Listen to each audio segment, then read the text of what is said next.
Hey everybody, and welcome to another installment of 10 Underappreciated board games. So this is a series where I'm covering different games that I feel aren't covered enough. I think these games deserve a bit more spotlight and just deserve a bit of praise. So I understand that if you are maybe a regular consumer of my content, then these might sound a bit more familiar than if you're not. However, please appreciate that a lot of people who watch these top 10 videos don't normally watch my reviews, etc. So just bear that in mind and hopefully we can all discover something here. So let's get started with the first game. So the first game I want to talk about is the Oracle of Delphi. Now this is actually one of my favourite games of all time, and it's a Stefan Feld design. And I know Stefan Feld is quite a polarising figure, at least in terms of who likes his games. Some people love them, some people hate them. They're dry, they're very mechanical, they work like clockwork.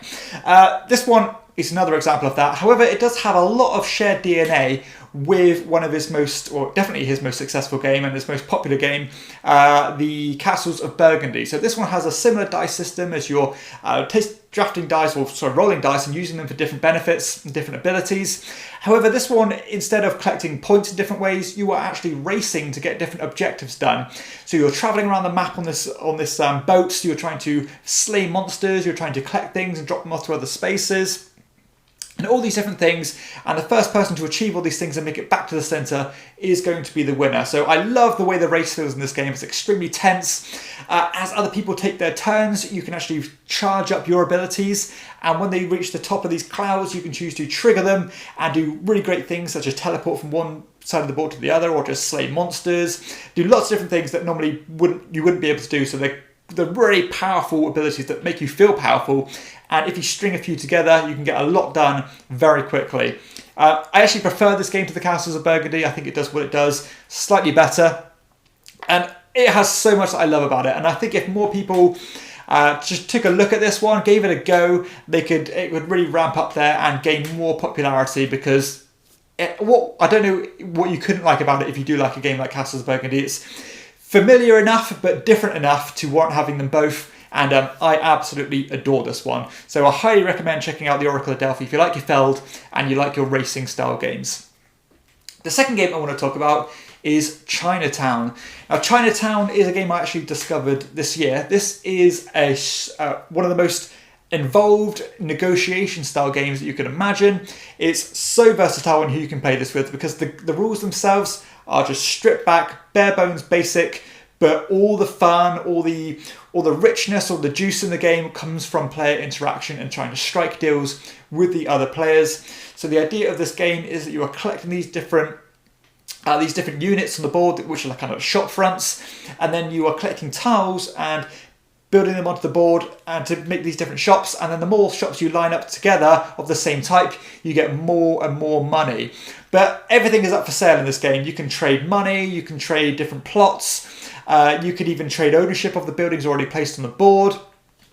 And the scope on what you can do and the different deals you can strike are fantastic. You've got a great deal of speculation here, as you think, you know what, I might not have these buildings yet, but I've got the plot of land there. It's going to be worth a lot to somebody else if they buy it. And it's absolutely fascinating. I think it's one of the most interactive games out there, and still being so easy to explain. You can feel like you can strike some really great bargains. Sometimes you feel like you get ripped off, but you don't know yet. And it's just absolutely a joy to play, and certainly one of my favourite games I've played this year. If you like negotiation, you like games that scale well from say 3 up to 5-ish, then definitely check out Chinatown. It is an amazing experience. The next game I'm going to talk about is Hats. So Hats is a card game that feels a bit weird. It feels different to a lot of other things out there, as you have this central board. And on the board you have different cards on them, depicting what those cards are going to be worth at the end of the game. And the idea is that you're trying to play cards from your hand, replacing the ones on the board, and then putting the ones on the board in front of you. So you're almost giving things away in order to try and acquire them later to get them worth victory points. It's a hard game to explain verbally, and a game that you have to almost experience for yourself. It has kind of hidden layers of strategy here and hidden nuances that might not first be so apparent, but the more you play it, the more you understand how it works and how it fits together, and the moves you have to make to get the most victory points. And I think it's a good one. I don't think it's an amazing game. However, I think it's way above average, and I think considering how beautiful the game is, it's certainly well produced. It looks great artwork, etc. It's got a nice flow to the game, very streamlined, fast. It takes about 20 minutes to play. It almost ticks all the boxes to games that normally take off and get momentum behind them. However, Hats, I haven't really seen a lot of praise and a lot of buzz about this one, and I think it deserves some. So the third game I'm going to talk about is Hats. The next game I'm talking about is Lancaster. So Lancaster is, I still think, one of the best worker placement games out there. This is a game where you're trying to place knights onto the board to collect different things, such as leveling your knights up, trying to collect these different nobles to get you set collection bonuses, and even giving you influence to change the game's rules. This has so many fascinating mechanisms that I haven't seen before. I love this jostling for position as you place knights onto the board, and other people can actually bid higher knights or stronger knights to kick you off, and you can redeploy them elsewhere. So it has this constant struggle to get the spots that you want. There's limited abilities to get all the nobles you want, to get those big chunks of points. I love how dynamic the game is in terms of changing all the rules, etc. So for one round, for example, I might say for every level 2 knight you got on the board, you got X amount of points, and you're voting whether to put that law into power or to kick it out of power. Really interactive, but still feels familiar enough.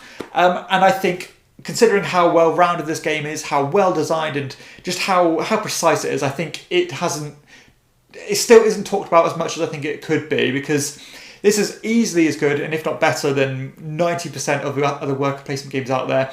And a lot of those worker placement games that I think are just mediocre are massively successful, whereas this one is so much more well-rounded and so much stronger and more fun.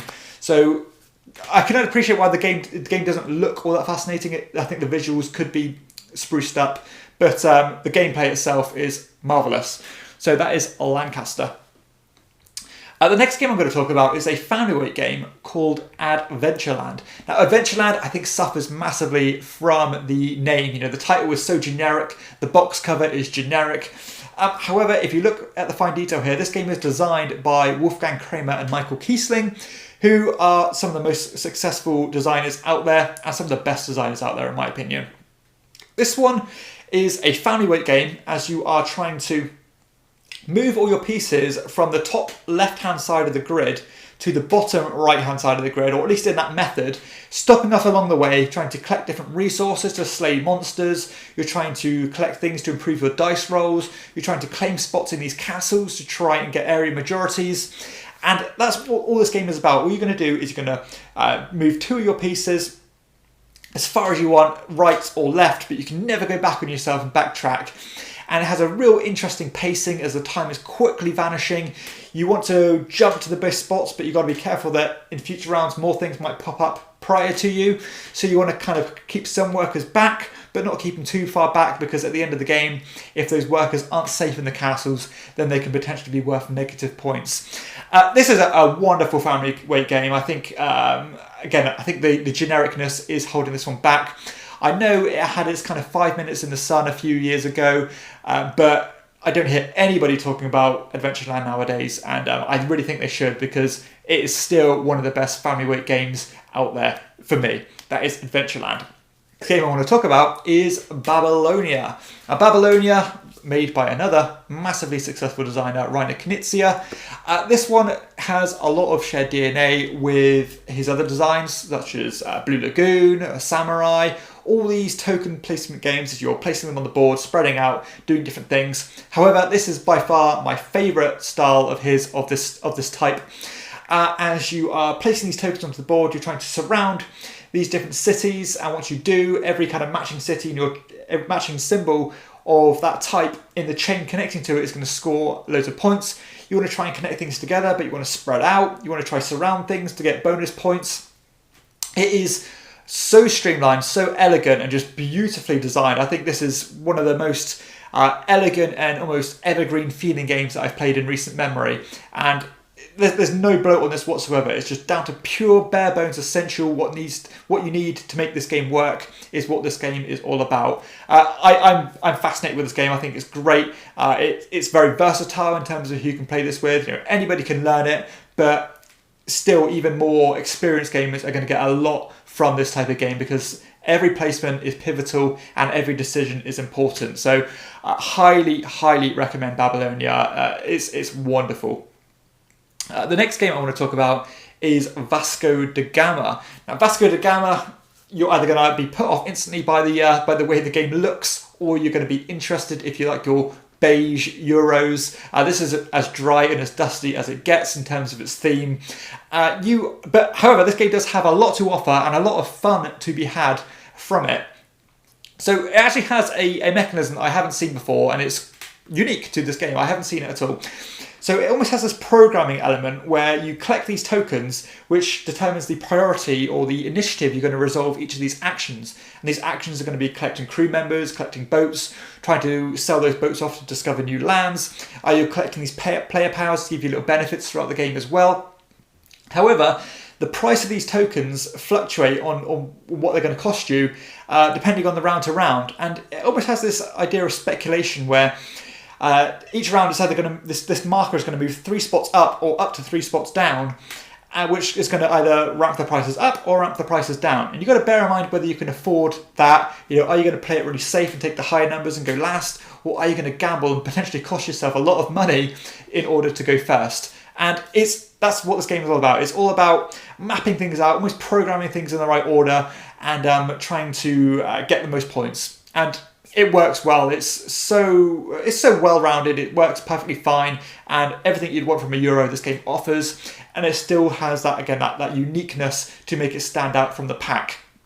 So if you're always on the lookout for a Euro and want to try something a little bit different, then definitely check out Vasco da Gama, because it is rock solid.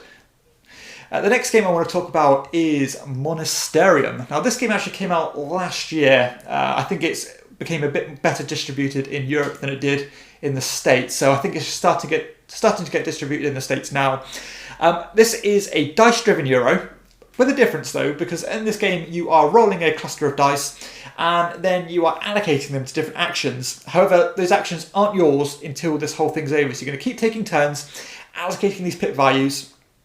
And then once all that's done, you're going to be taking turns to draft from those different pools of dice. So it has this idea of you wanting to spread yourself somewhat thinner, so you've got options, but wanting to cluster some on the same spot so you get more powerful versions of that action as well. But being careful that if you're not first player, then your opponent is going to get there before you do and potentially gobble up all those dice.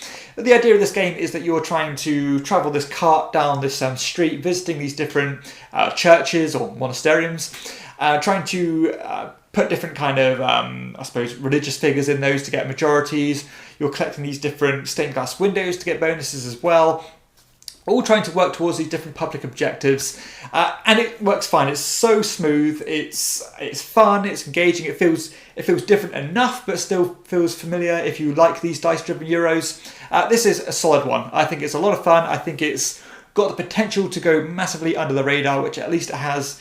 I think it has done in Europe already. I think this has really gone under the bridge, and it's going to be hard to get that buzz considering it's already last year's game, but. If you see this one on the shelves and you like your Euros, you like dice games, then definitely give it a look, because it's easy to play, but it definitely has some brain burner moments in there, and it always has a really good pacing as well, because it's only 3 rounds, and by the time you get to that 3rd round, you can be really frazzled on what you can do. It also has this engine building, as you can invest in improving your player board to give you more options what you can do with your dice. So ticks all the boxes if you like your Euros, and really well done. The next game I want to talk about is another Stefan Feld game. This is in the year of the dragon. So just like with Delphi, Oracle of Delphi, there's always the go-to Stefan Feld games that get talked about. It's always the Castles of Burgundy, maybe Trajan, and some other ones as well. But I rarely hear anybody talk about In the Year of the Dragon. And again, this is one of my favourite ones, and it's so different to all these other designs. Yes, it's punishing. This is one of the most punishing games you could imagine, as basically from start to finish, the game is just wailing on you, throwing all these different catastrophes at you that you've got to try and overcome. You've got to try and weather the storm by getting the right people in your pagodas at the right time to overcome these threats and get out the other side of the game in as best condition as possible. But again, if you like your Steffenfeld games, or at least on the fence with Steffenfeld games, I would highly recommend checking out In the Year of the Dragon, because it's different. It's way different to all those other games. This is the complete opposite to a point salad game, where squeezing every point out of this is like getting blood out of a stone. It's tough, but if you like your challenging games, you like to overcome the obstacles and like to basically pull your mind in different directions and how you're going to spin these plates to be as best as you can, then In the Year of the Dragon might just be the game for you. It's not the best looking game, but mechanically it is marvellous. So yeah, highly recommend In the Year of the Dragon. And the final game I'm going to talk about on this episode is Las Vegas Royale. Now, Las Vegas Royale actually made my #1 game of essentials. So I do feel this game is essential for every collection. This is a very simple, very light dice-driven game. You're rolling a cluster of dice and you're picking a pit value and you're allocating it to a certain casino, trying to score the majority at the end of the round. Whoever's got the majority there gets the biggest check of money, and whoever's got the most money at the end of the game wins. That's pretty much 90% of the game. However, there are some twists on this game where if there's ever a tie for majorities, it will go to the next player, and I love that. That's one of my favourite ideas. I love that concept. And additionally, you have the option to plug these different modules onto each of these casinos, which just add a bit of fun, a bit of a party, and a bit of liveliness to the game, as you can like play little mini games such as, you know, playing higher or lower, or you can hold tokens in your hand and make your opponents guess how many you have in your hand and stuff. And it's all really good fun. It's a game that anybody can enjoy. It's been a unanimous hit with whoever I played with, and to be honest, I can see everybody having a lot of fun with this one. And even if you add in some of these modules, some of them add a level of complexity and a level of depth that you might not think would come with a game like this. So, you know, even if you do like your more deterministic and you don't like your, you know, dice roller, your dice chuckers, then I think there's still a setup here that could be for you. So another versatile game that you can play with anybody, but still tailor it to more advanced gamers as well. And Rudiger Dawn, the designer, I think is marvellous, and he makes so many different games. And Las Vegas Royale is one of my favourites. So that concludes this episode of 10 Underappreciated Games. Hopefully there's something here you didn't know about, and something that you just want to do a bit of a deeper dive into because something's caught your attention. So if you have enjoyed the video, please hit like and subscribe to my channel, and check out my other videos too. And for everyone else, I'll see you next time on Chairman of the Board. Bye.